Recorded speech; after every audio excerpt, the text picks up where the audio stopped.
अल्लाह रब्बुल इज़्ज़त आपको और हम सबको तमाम किस्म के वबाई अमराज से महफूज रखे।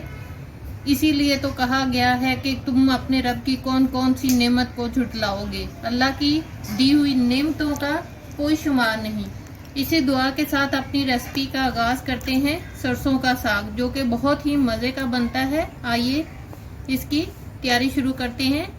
1.5 किलो सरसों का साग लेकर उसको धोकर साफ सुथरा करके काट लीजिए और उसमें मैंने आधा किलो पालक भी डाली है और उसको दोनों को इकट्ठे ही धोकर रख लिया है, क्योंकि मैंने सुबह इनको काट कर फ्रीजर में रखा हुआ था। अब धो निकाल लिया है। और इसमें 8-10 जवे लहसुन के डाल दीजिए और साथ में इसमें पानी डाल दीजिए तकरीबन 1 लीटर।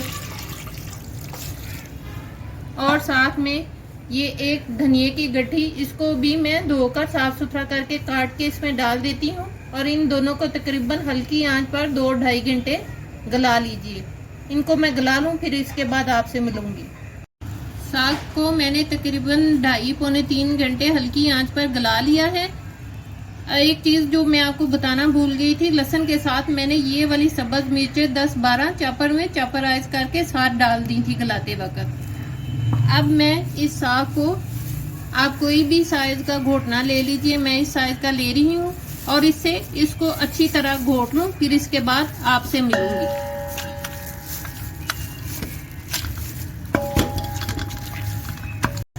पच्चीस मिनट मुझे लगे हैं तकरीबन इसको घोटते हुए। घोटने के बाद अब इसको पकाने की तैयारी की तरफ चलते हैं।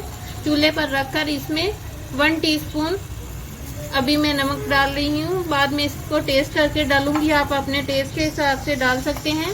साथ में कुटी लाल मिर्च 1 टीस्पून और साथ में एक बड़ा टमाटर, इसका छिलका उतार कर इसको चॉपर में चॉपराइज करके ये भी डाल दीजिए।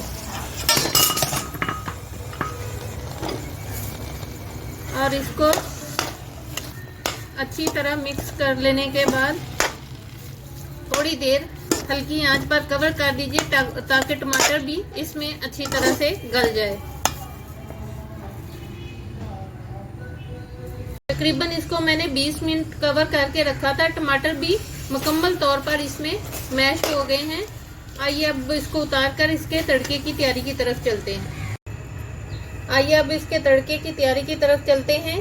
देसी घी आधा कप पैन में गरम कर लेने के बाद इसमें एक बड़ी प्याज चॉपर में चॉपराइज करके वो डाल दीजिए और इसको लाइट ब्राउन कलर में कर लीजिए।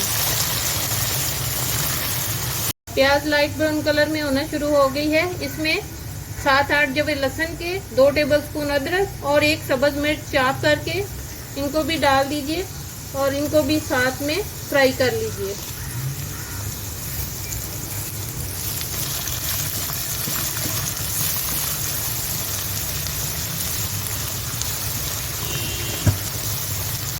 अदरक लहसुन को भी फ्राई कर लेने के बाद इसमें सुरख मिर्च 1/2 टीस्पून डाल दीजिए। साथ में 1/4 टीस्पून कश्मीरी लाल मिर्च भी है और इसको भी मिक्स कर लेने के बाद अब इसमें थोड़ा थोड़ा करके साग डालते जाइए और इसको अच्छी तरह मिक्स करते जाइए।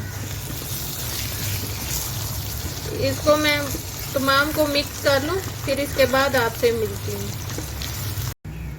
इसको अच्छी तरह मिक्स कर लेने के बाद इसमें वाइट मकई लेकर इसको मैंने खुद ही घर में ग्राइंड कर लिया था। अब इसको थोड़ा थोड़ा सा डालते जाइए और साथ में इसको मिक्स करते जाइए। ये 2 टेबलस्पून के लगभग है। इसको मैं तमाम को मिक्स कर लूं चूल्हे पर साथ साथ, फिर आपसे मिलती हूँ। थोड़ा थोड़ा मकई का आटा मैं डालती गई 2 टेबलस्पून और इसको साथ साथ मिक्स करती गई। आधा कप घी इनफ है। बाज़ लोग इसको बहुत तैरता हुआ पसंद करते हैं, लेकिन हमारे घर में इसको मुनासिब हद तक पसंद करते हैं। इंतहाई मज़े का सरसों का साग तैयार है। इसी के साथ मेरे चैनल को लाइक कीजिए, सब्सक्राइब कीजिए और शेयर करना ना भूलिए फैमिली और फ्रेंड्स में, ताकि मेरी आने वाली हर नई रेसिपी का नोटिफिकेशन आपको उसी वक्त मौसूल हो सके। इसी के साथ अपना और अपने वालिदैन का बहुत ज़्यादा ख्याल रखिए और मुझे भी दुआओं में याद रखिए। अल्लाह हाफिज़।